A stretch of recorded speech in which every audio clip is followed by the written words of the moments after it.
당신은 무슨 농사를 짓습니까? 라고 물어보면 그들은 난 한우 농사 지어요, 배추 농사 지어요, 수박 농사 지어요, 달걀 농사 지어요, 뭐 이런 식으로 등등등 그냥 딱 하나만을 이야기하고 그걸로 끝이에요. 그들에게는 다양성이 딱 자기가 키우는 것 하나인 거죠. 소 키우면은 소만 키워요. 모노컬처, 단일 재배 함정에 식물 농사만 해당하는 게 아닌 거죠. 그러나 저희는 최대한 다양하게 할 거예요. 땅은 자연 상태에서 우리가 자연 상태가 보존이 되고 있는 어느 땅을 가면은 수십 수백 종의 다양한 풀과 나무와 각종 식물들이 그 땅에서 자라나고 있고 그 다양한 식물종 위에서 또 다양한 동물종들이 번성을 하고 있어요. 생물 다양성이 정말 다양한 거죠. 곤충부터 해가지고 온갖 동물들, 식물들, 피식자, 포식자 그게 자연적인 거고 우리는 당연히 자연을 최대한 모방을 해서 농장을 꾸리려고 하는 거니까 재생농업에 관련한 거 잘 모르시면 제 이전 영상 찾아보셨으면 좋겠고요. 자, 오늘은 제 농사 계획에 대해서 이야기를 좀 할 건데요. 사실 제가 요즘 내년에 제 농장을 차리기 위해서 많이 이것저것 알아보고 있어요. 근데 이제 농장을 친구와 함께 하려다 보니까 우리가 어떤 방식으로 어떻게 동물을 키울 건지 아주 개략적으로나마 친구한테 또 설명을 해주려고 아직 저만큼은 잘 알지 못해서 이 슬라이드를 만들었었어요. 좀 이번에 만든 건 아니고 만든 지 좀 된 건데 이제 막 귀농할 지역과 땅과 규제 그런 것들을 알아보기 시작할 때 그럴 때 이제 만들었던 완전 프로토타입 슬라이드로 딱 전체적인 윤곽만 볼 수 있도록 하는 게 목적인 계획이었는데요. 사실 지금은 그냥 다 뒤집혔어요. 뒤집어졌죠. 이때는 농지를 일단 자그마하게 빌려서 소소하게 시작해가지고 서서히 규모를 키워나가야지 하는 지금 생각하면 참 글쎄요, 속 편한 생각을 하고 있었는데요. 현실은 이게 참 그렇지가 않더라고요. 최근 몇 년 사이에 우리나라 가축사육 규제가 정말 극심하게 강화돼서 뭐 공장식으로 하든지 아니면 딱 소나 뭐 양, 염소 이런 것만 키우려는 게 아니면 그냥 아예 못하게 해놨어요. 그래서 사실 지금은 농장을 새로 시작하는 것 자체가 좀 많이 불투명한 상황이 되기는 했는데요. 뭐 그런 이제 규제 이야기는 라이브 때 마저 하든지 하고요. 그냥 이 계획이었던 것을 쓰레기통에 처박기 좀 아까워서 여러분한테도 이렇게 가볍게 공유를 해봅니다. 자, 먼저 이걸 만들 당시에는 일단 시작할 땅을 1헥타르, 즉 1만 제곱미터를 임대를 하고자 했어요. 사는 거는 뭐 하다가 나중에 규모 키워나갈 때 살려고 했고요. 그리고 땅을 일컫는 단위가 에이커도 있고 뭐 제곱미터도 있고 평도 있고 좀 복잡하잖아요. 근데 이제 전 표준인 제곱미터를 기준으로 이야기를 할 거고요. 평이 더 편하신 분들이 계실 것 같은데 이제 1헥타르 1만 제곱미터는 3,000평 정도 됩니다. 그리고 이제 미국 농부들 특히 조엘 살라틴의 방식을 이야기하려다 보니까 이 에이커 얘기도 뭐 아예 빠질 수가 없었어요. 그래서 이제 1에이커가 어느 정도인지 감을 잡으시도록 제곱미터랑 평으로 나타내 놨고요. 또 1만 제곱미터라고 하면 엄청나게 크다고 생각하시는 분들이 있는데 너무 큰 땅 아니냐 생각하실 수도 있는데 1만 제곱미터면 100m 곱하기 100m라서 생각보다 엄청 작은 땅이에요. 정말 별거 아니에요. 그런데 우리나라는 일단은 그 말로는 원칙적으로는 경자유전의 원칙이라고 농지는 주인이 직접 농사를 지어야 된다. 소작을 주어서는 안 된다. 뭐 그런 원칙이 있어요. 그래서 이제 농지 임대 매물 자체가 많지가 않은데 법으로 거의 다 이제 금지를 하고 있으니까요. 특별한 경우가 아니면 거기다 1만 제곱미터나 그 이상 되는 땅은 더 찾기가 어렵더라고요.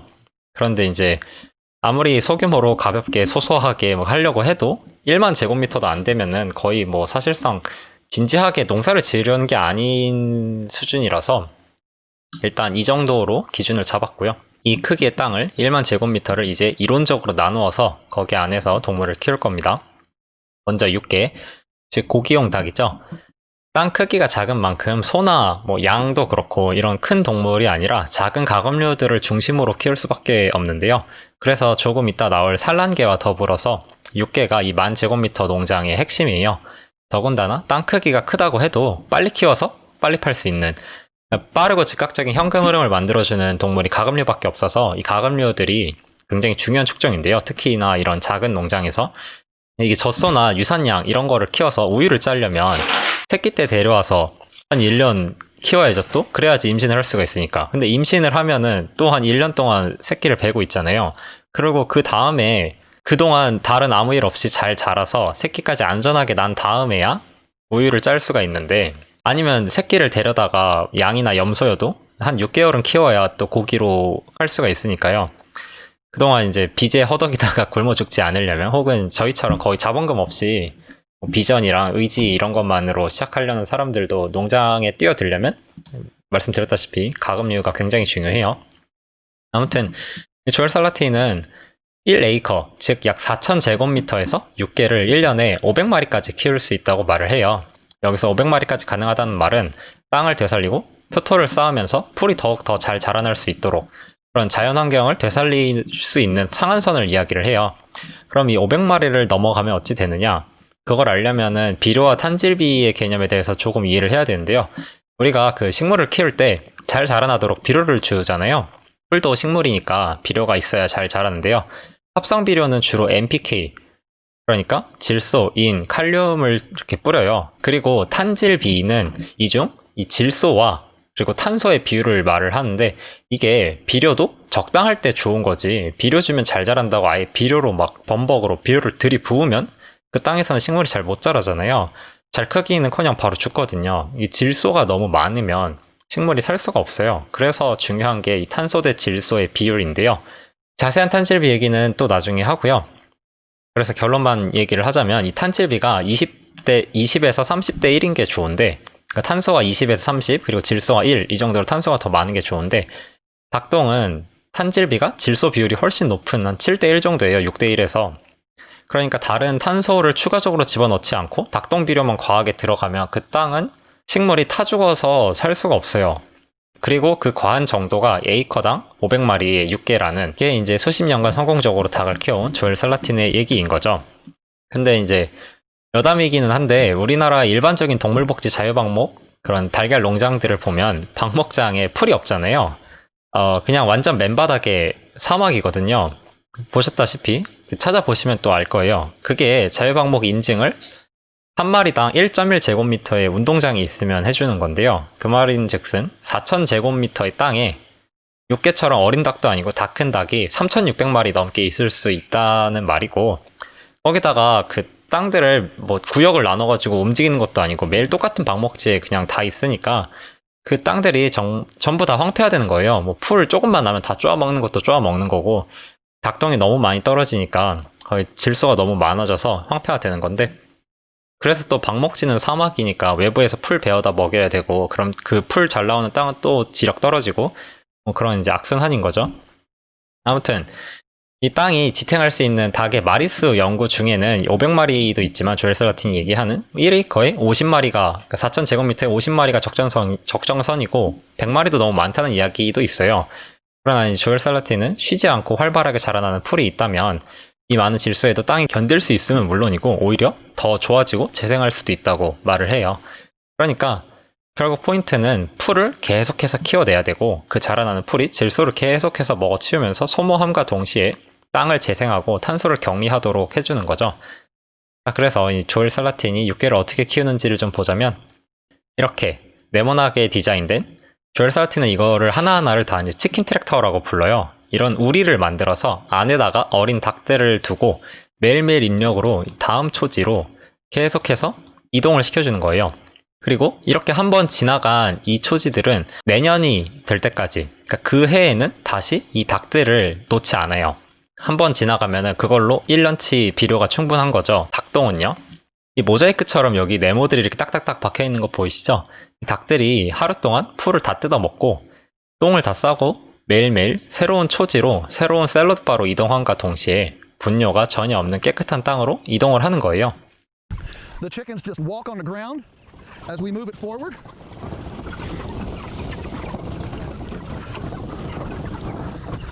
살라틴은 이걸 10피트 곱하기 12피트 디자인으로 만들었는데요. 이걸 미터로 바꾸면은 3.06 곱하기 3.66이고, 여기에 2에서 3주 정도 된, 보름 조금 더 된 병아리들을 75마리를 넣어가지고 5주 동안 매일매일 움직여주는 거예요.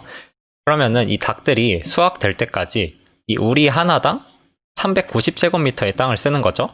11.1제곱미터 곱하기 35일이니까요. 이 수치를 잘 기억을 해두시고요. 근데 이제 이 생긴 게 이 치킨 트랙터의 모습이 너무 허름한 거 아니냐, 이게 제일 유명한 농부라더니 너무 부실해 보이는 거 아니냐 생각하실 수가 있는데, 그건 조엘 살라틴이 이 치킨 트랙터는 어느 누구나 큰 돈 들이지 않고 버려진 재료들을 주워다가도 정말 쉽게 만들 수 있다는 걸 보여주기 위해서 처음에 디자인을 그렇게 했고 지금도 그렇게 쓰고 있는 거예요. 이거 수십 년 된 것들이거든요. 근데 이제 다만 다른 사람들이 만든 조금 더 깔끔한 디자인도 있어요. 존 스코비치의 이런 모델도 있고요. 이 뒤에는 완전 축구장 잔디밭처럼 깔끔한데 앞에는 풀이 엄청 무성한 거 보이시죠? 닭들이 이렇게 만들어주는 거예요. 리차드 파킨스라는 사람의 이런 좀 더 오픈된 모델도 있어요. 물론 이거는 뭐 보기 그냥 풀어져 있으니까 무조건 다 좋다, 이것도 맞는 말이지만 매나 올빼미 같이 얘네들을 잡아먹는, 공격하는 맹금류가 없을 때 이렇게 할 수가 있겠죠. 아무튼 그래서 제 계획은 이랬어요. 치킨 트랙터 하나당 70마리를 넣어가지고 총 7배치를 돌리는 걸로요. 490마리인 거죠. 아까 트랙터 하나가 총 390제곱미터의 땅을 쓴다고 했으니까 사실 4000제곱미터에 트랙터 10개를 집어넣을 수 있겠지만 이 땅이 항상 완벽한 직사각형이고 모든 거를 이렇게 딱딱딱딱 다 맞춰가지고 할 수가 없으니까, 그래서 이제 7배치 정도면은 대략 3000에서 4000제곱미터의 땅을 쓰는 걸로 생각을 했죠. 그렇게 그 한 배치씩, 이거를 7배치를 사실 이게 규모가 정말 작아요. 이게 지금 잘 따라하고 계실지 모르겠는데 70마리씩 7배치면 아까 그 치킨 트랙터가 7개 있는 거고 그거 옮기는데 30초밖에 안 걸리거든요. 그러니까 사실 이게 정말 엄청나게 작은 스케일인데 우리 땅이 작으니까 어쩔 수가 없는 거죠. 어쨌든 그렇기 때문에 이걸 7배치를 한 번에 다 할 수도 있겠지만 한 번에 다 하면 우리가 그걸 배울 수 있는 기회가 딱 한 번밖에 없잖아요. 한 번 망치면 다 망하는 거고, 그래서 이거를 하면서 배울 수 있도록 한 배치씩 3월부터 10월 사이에 이거를 하려고 했고요. 3월에 시작을 해서 10월까지. 근데 이제 다만 중간중간에 아까 보여드렸던 이 모델처럼 2배치씩 오픈형 전기철책 모델도 실험을 해보려고 했고요. 엄청나게 습하고 더운 7에서 8월, 이때 막 장마도 있고 그렇죠. 닭들은 습하고 비 오고 이런 거를 안 좋아하거든요. 이때는 이제 웬만하면 피하고 더위에 어느 정도 할 수 있는지 이런 맛보기 정도 수준으로만 하려고 했어요. 당연히 한여름과 겨울에는 쉬는 거고요. 그래서 이게 이제 6개 계획이었고요. 그 다음 산란계, 이것도 조엘 살라틴의 모델인데요. 조엘 살라틴은 산란계를 에그모빌이랑 밀레니얼 페더넷이라는 그 두 가지 모델로 구분을 해서 사육하고 있어요. 그중 에그모빌은 주로 소가 풀을 뜯고 지나간 초지를 3위로에 쫓아다니면서 소똥에 있는 구더기를 이제 잡아서 먹고 파리가 많아지지 않도록요. 그 똥을 또 초지에 넓게 흡별해주는, 닭들이 이렇게 막 발로 다 파잖아요. 그런 일을 하는 것에 쓰이고요. 사진에 보이는 이거는 밀레니얼 패더넷인데요. 독립적으로 초지를 옮겨 다니면서 소가 풀을 뜯어서 초지를 관리를 해주듯 얘도 이제 직접적으로 초지를 관리하는 방식으로 쓰이는 거예요. 이제 에그모빌은 뒤따라 다니는 거라면요. 조엘 살라틴은 이제 여기 적어둔 대로 1000마리를 4분의 1 에이커에서 3일에 한 번 이동을 시키는데, 즉 1 에이커에 12일이고 산란계는 6개보다 한 공간에 집중적으로 주는 영향이 좀 적은 만큼 공간도 더 넓고 얘네 자체가 돌아다니는 곳이 더 많으니까요. 같은 땅에 1년 동안 3번을 방목을 할 수가 있어서 84일 로테이션으로 총 7에이커에서 사육을 하고 있어요. 그러니까 쉽게 얘기를 하면 산란계 1000마리를 키우는데 약 28,000제곱미터가 필요하다는 뜻이고요. 84 곱하기 3은 252일이고 나머지 겨울 113일은 실내에서, 조엘 살라틴은 비닐하우스에 토끼와 함께 라켄하우스라는 걸 만들어가지고 운영을 하고 있어요. 이게 라켄하우스인데요. 이게 정말 멋있는 모델인데 보시기에 직관적으로 이해는 잘 안 가실 텐데, 이런 비닐하우스나 뭐 실내든 아니면 차고에서도 할 수 있다고 하고요. 이런 곳에 이 파도 바닥이 안 나오도록 정말 깊게 막 30cm 이상 톱밥과 깔집 등을 깔고 그 위에 토끼랑 닭을 두는 거예요. 여기 위에 있는 요 조그마한 것들이 토끼장이에요. 토끼들이 여기 위에서 살고 있고 그 밑에 이제 닭들이 사는 거예요. 토끼들이 여기 살면서 밑에다가 똥을 싸면은 그 똥들은 또 이 뒷베딩, 이 깔집이랑 톱밥들이 받아주는 거고요. 그리고 이 닭들은 토끼들이랑 같이 살면서 토끼들이 먹다 남긴 풀 이런 것들을 자기들이 뜯어먹고, 또 한쪽에다가는 지렁이를 키우는데 그 지렁이 키우는 곳은 물론 이제 닭들이 못 들어가게 막아 놓았다가 거기에 이 토끼 똥으로 또 닭 똥으로 퇴비를 만든 다음에 그 지렁이를 또 꺼내가지고 닭 먹이로 주고, 이게 한 공간에서 보통 관행농업에서는 닭을 10층씩 쌓아가지고 키워요. 그러면 당연히 그런 거는 말할 것도 없고 1층만이라도 한 개까지 닭들을 많이 집어넣으면 한 종이 한 공간에 너무 많이 있으면 무조건 전염병이 돌아요. 사람도 마찬가지로 너무 좁은 공간에 너무 많은 사람이 막 부대껴서 살면 전염병이 돌거든요. 근데 이렇게 하면은 서로 다른 종이잖아요. 토끼랑 닭은 서로 막 병을 옮기고 전염병 공통적으로 공유하는 그런 병이 없어요. 그렇기 때문에 만약에 이 땅이 100제곱미터를 쳤을 때 거기에 뭐 닭을 100마리 키울 수 있다고 치면은 한 개까지 몰아붙였을 때요. 그러면은 총 생산량이 100이 될 텐데 이렇게 토끼랑 같이 키울 때 닭을 70마리만 넣는 거예요. 근데 토끼도 70만큼이 들어가기 때문에 총 합쳐서는 140이라는 생산량이 나올 수 있도록 하는 게 이런 모델이고요. 140이 들어갔지만 닭이 100 들어갔을 때는 거기에서 막 전염병도 돌고 그랬겠지만 140이 들어갔음에도 불구하고 서로 다른 종이 두 종이 함께 살고 있기 때문에 병이 생기지 않고 굉장히 건강하게 잘 지낼 수 있는 거죠. 그래서 이렇게 조엘사라틴은 겨울 동안 닭과 토끼를 키운 다음에 이거는 엄청나게 좋은 퇴비가 되어요. 여기에 다 같이 뭐 닭똥이랑 토끼똥이랑 게 떨어졌으니까 겨울에 난방도 필요 없어요. 여기 퇴비가 발효되면서 열이 나오거든요. 그래서 난방도 필요 없이 이렇게 키운 다음에 나중에 봄이 오면은 얘들은 다시 바깥으로 나가서 초지로 가고 이 퇴비는 땅에다가 흩뿌려지는 거고요. 비료로 바뀌는 거죠. 그 다음에 여기 비닐하우스 안에서는 또 식물을 키우는 거죠. 채소나 토마토나 이런 것들이요. 자, 그래서 어쨌든 제 계획을 또 말씀을 드리면 전 산란개를 나머지 땅인 6에서 7천 제곱미터에다가 키우기 위해서 200마리를 생각을 했고요. 조엘사라틴은 3일에 한 번 그걸 움직인다고 했지만 전 이제 우리나라 농지들이 이미 질소 과다로 숨막혀 죽기 일보 직전이라는 자료를 많이 봤어요. 지금 이제 유기탄소들은 땅이 갈려지면은 경운이 되면 막 갈아엎잖아요. 맨날 농사 지을 때마다. 그렇게 갈아엎어지면은 대기 중에 있는 산소랑 만나가지고 이산화탄소가 돼서 다 증발해버리거든요. 그러면 토양에 있는 유기탄소는 완전히 다 없어지는데 반해 질소 비료는 계속해서 들이붓고 있으니까 탄질비가 완전히 깨져서 질소 과다가 굉장히 심각한 상황이거든요. 그런 상황에다가 뭐 닭들을 한 곳에다가 너무 오래 둔다든지 뭐 닭들을 특히나 과도하게 많이 키운다든지 이러면 땅이 당연히 더 안 좋아지겠죠. 그래서 이제 3일은 좀 부담스럽고 그래가지고 이틀에 한 번 조금 더 작은 공간에서 움직여줘야겠다 해가지고 135제곱미터를 잡았어요. 아까 1000마리 기준에서 나누기 한 거고요. 그렇게 해서 딱 맞으면 5670제곱미터인데 근데 뭐 당연히 아까도 말씀드렸지만 이게 딱 맞을 수가 없으니까 특히나 산란개는 더더욱 그렇죠. 뭐 이렇게 정해져 있는 크기가 있는 게 아니고 펜스를 전기 울타리를 쳐야 되는 건데 그래서 이거를 이제 6에서 7천으로 잡고 로테이션을 3번씩 돌리면서 남은 112일 그러니까 뭐 이건 제가 그냥 임의로 적은 건데요. 사실 정확히 어떨지는 해봐야 알겠죠. 너무 추워지면 또 집어넣고 좀 이렇게 보수적으로 해야겠지만 대략적으로 말했을 때 11월 20일에서 3월 13일 뭐 이때까지 축사 뭐 실내에서 보낸다고 생각을 하면 돼요. 락앤하우스를 할 수 있으면 좋겠죠.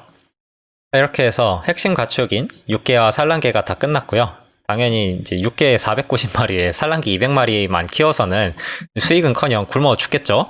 그리고 또 이제 그보다 더더욱 중요한 게 제가 하려는 게 이 농장에서 뭐 하나만 그냥 키우고 그걸로 끝나려는 게 아니니까 닭 하나만 키우고 끝내려는 게 아니니까 여기다가 양이나 염소, 유산양 그리고 그 외 다른 것들까지 최대한 집어 넣을 거예요. 이게 포인트예요.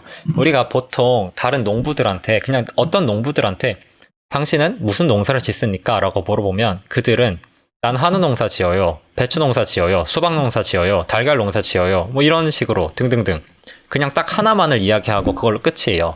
그들에게는 다양성이 딱 자기가 키우는 것 하나인 거죠. 소 키우면은 소만 키워요. 모노컬처, 단일 재배 함정에 식물 농사만 해당하는 게 아닌 거죠. 그러나 저희는 최대한 다양하게 할 거예요. 땅은 자연 상태에서 우리가 자연 상태가 보존이 되고 있는 어느 땅을 가면은 수십 수백 종의 다양한 풀과 나무와 각종 식물들이 그 땅에서 자라나고 있고 그 다양한 식물종 위에서 또 다양한 동물종들이 번성을 하고 있어요. 생물 다양성이 정말 다양한 거죠. 곤충부터 해가지고 온갖 동물들, 식물들, 피식자, 포식자 그게 자연적인 거고 우리는 당연히 자연을 최대한 모방을 해서 농장을 꾸리려고 하는 거니까 이제 재생농업에 관련한 거 잘 모르시면 제 이전 영상 찾아보셨으면 좋겠고요. 그래서 이제 최대한 다양한 동물들을 키울 수 있도록 노력을 할 거고요. 물론 처음부터 모든 걸 다 할 수는 없겠지만 아무튼 이제 그래서 당장 6개만 해도 땅이 엄청나게 남아 돌잖아요. 지금 그 4,000제곱미터 땅에서 6개 500마리 그리고 한 번 지나가면 그걸로 땡이니까 그 땅을 이제 놀리지 않고 분뇨의 탄질비가 좋은 이런 반추동물들. 반추동물들은 분뇨의 탄질비가 뭐 20대 1, 30대 1, 25대 1, 뭐 15대 1 이런 식으로 훨씬 더 좋아요. 반추동물들을 이용을 해서 땅의 재생을 더욱더 가속화할 거고요. 풀을 그만큼 계속해서 먹어주면 다시 자라나면서 그런 이제 사이클이 반복이 되니까요. 그래서 얘네들이 대략 어떻게 얼마 정도를 먹는지를 따져보면 일단 카우데이라는 개념을 먼저 짚고 가야 되는데요. 카우데이가 에이커를 기준으로 나온 거기는 한데 카우데이 80일이 무슨 뜻인고 하니 카우데이를 그냥 대충 100일이라고 얘기를 하자면 카우데이가 100일이면 1에이커 땅에서 100마리의 소가 하루 동안 먹을 수 있든지 아니면 한 마리의 소가 100일 동안 먹을 수 있든지 뭐 이런 거예요. 그러니까 이게 땅의 생산성이라고 생각을 하시면 되는데요. 평균적으로 다른 농장들의 자기 주위에 있는 다른 소 키우는 농장들의 평균 카우데이가 80일일 때 조엘 살라틴이 자기 농장은 400일 이상을 기록을 하고 있다고 얘기를 하는데요. 근데 이제 제 생각에 우리 땅은 그거보다 더 떨어질 것 같아요. 평균보다. 그리고 또 이제 이런 계획은 보수적으로 세워야 되니까 우리 땅의 카우데이가 50일이라고 가정을 해볼게요. 그리고 거기서 염소와 양이 소의 4분의 1만큼 이 정도 먹는데요. 이제 이것도 좀 보수적으로 잡아서 5분의 1 먹는 경우도 있고 그런데 그러면 쉽데이 뭐 아니면 고트데이라고 할 수 있겠죠. 이런 건 200일이라고 볼 수가 있고 또 풀의 회복 주기를 보수적으로 또 40일로 가정을 하면 40일이 지나야지 뜯어먹힌 지 40일이 지나야지 또 다시 와가지고 뜯을 수 있다는 뜻이에요. 그러면 염소나 양은 대략 하루에 20제곱미터, 다른 말로 한 마리당 총 800제곱미터의 땅이 필요하다는 거예요. 그래서 육개 땅이 지금 한 번만 키우고 나면 또 많이 남으니까 이 육개 쪽 땅에다가 3500제곱미터잖아요. 지금 800제곱미터면은 한 마리의 염소나 양을 키울 수 있으니까 여기다 이제 4마리를 유난 방목을 할 거고요. 산란계 땅은 산란계가 84일 로테이션을 돌고 있는데 84일이라는 게 이 중간에 42, 43일째 됐을 때 그때도 이미 풀이 다 자라났을 거 아니에요. 그리고 그 자라난 풀을 그때 다 뜯는다고 해도 또 40일이 지나야지 로테이션 기간이 돌아오니까 그때는 이미 풀이 또다시 다 자라나 있을 거란 말이에요. 그러니까 이 사이에 유산양, 뭐 염소 이런 애들을 집어 넣을 수가 있는 거죠. 그러니까 이때 40일째 이때쯤에 135제곱미터의 땅을 양분을 해서 3마리를 방목을 할 수가 있겠죠. 그러니까 이게 합쳐서 총 한 7마리에서 좀 더 이렇게 잘 우겨 넣으면 8마리까지 가능할 거라고 생각을 했어요. 자, 그리고 돼지도 진짜 키우고 싶은데 돼지가 할 수 있는 일도 참 많이 있고요.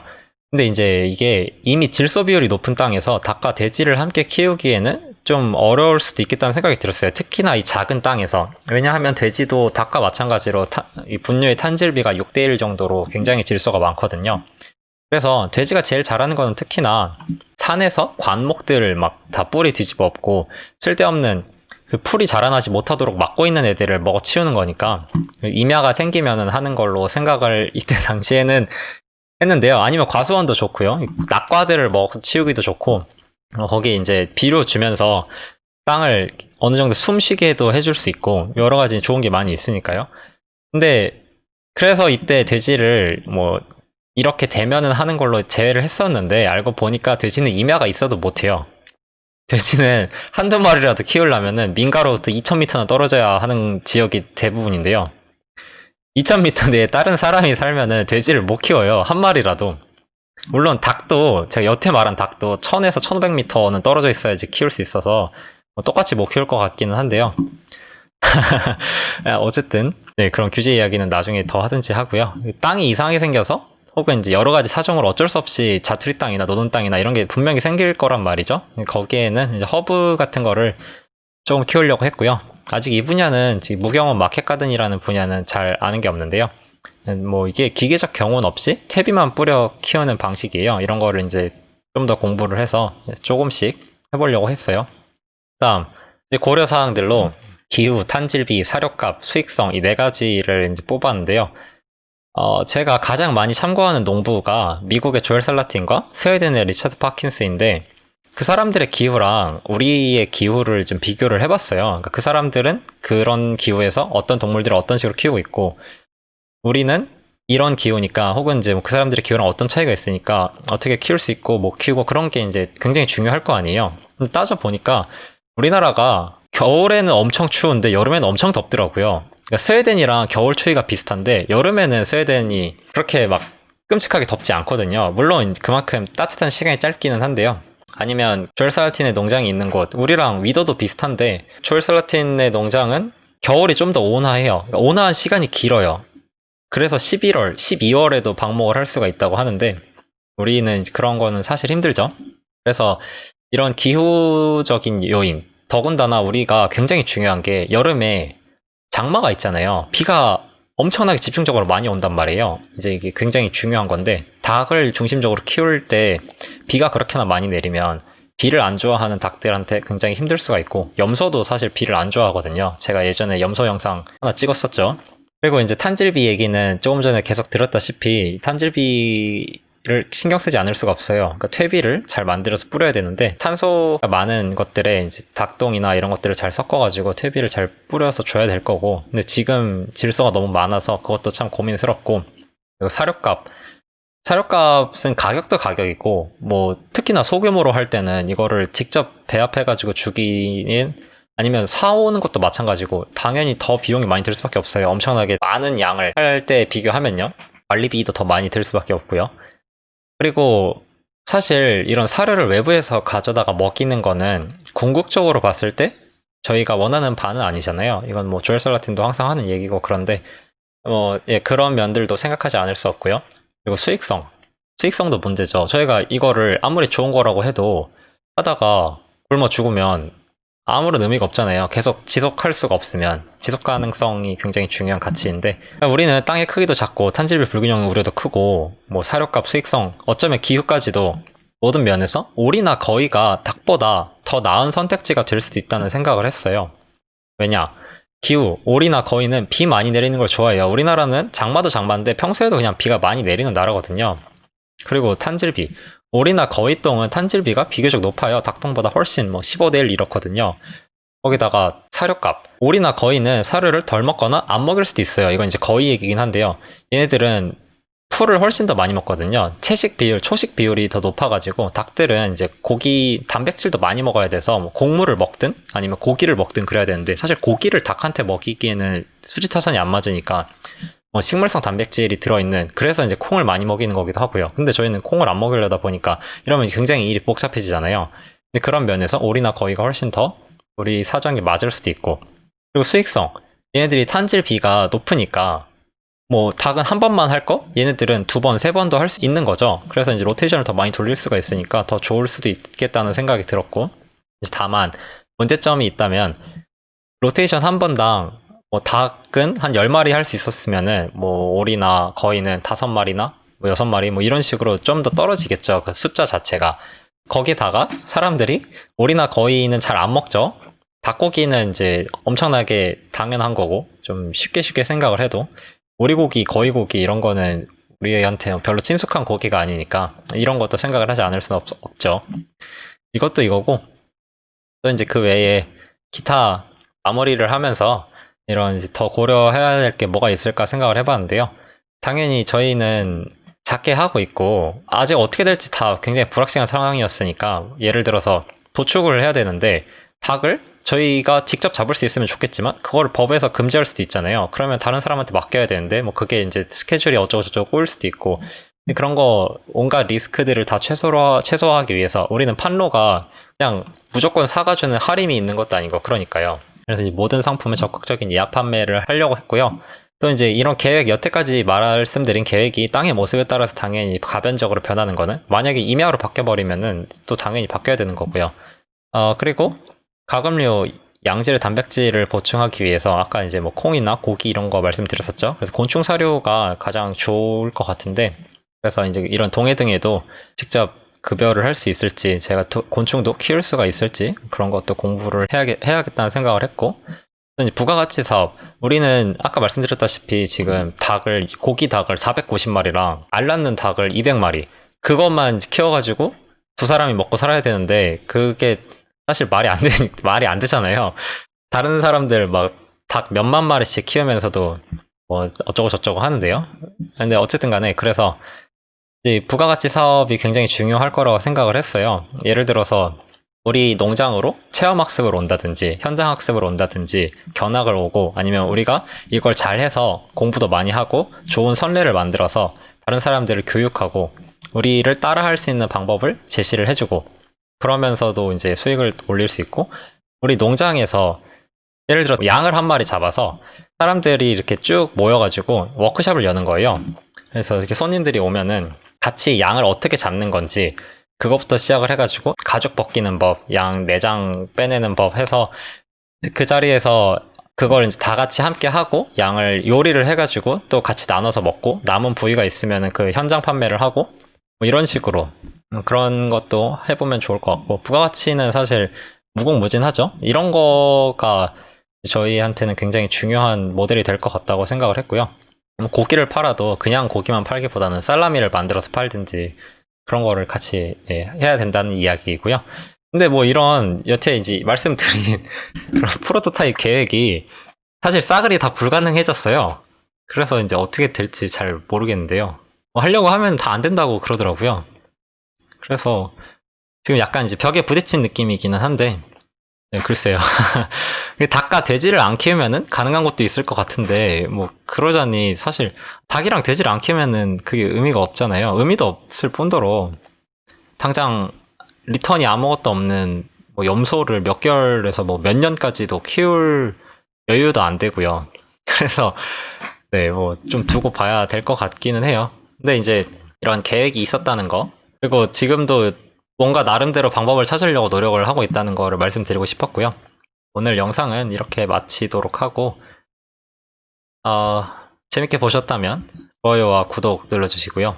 지자체 산림과에 혹시 아시는 분 있어서 설득할 수 있으면 그 산림과에서 산에 나무를 못 자르게 하더라고요. 거기에 초지를 좀 조성해가지고 키워보고 싶은데 네, 그런 그 분 있으면은 말씀도 좀 잘 해주시고요. 긴 영상 시청해주셔서 감사합니다.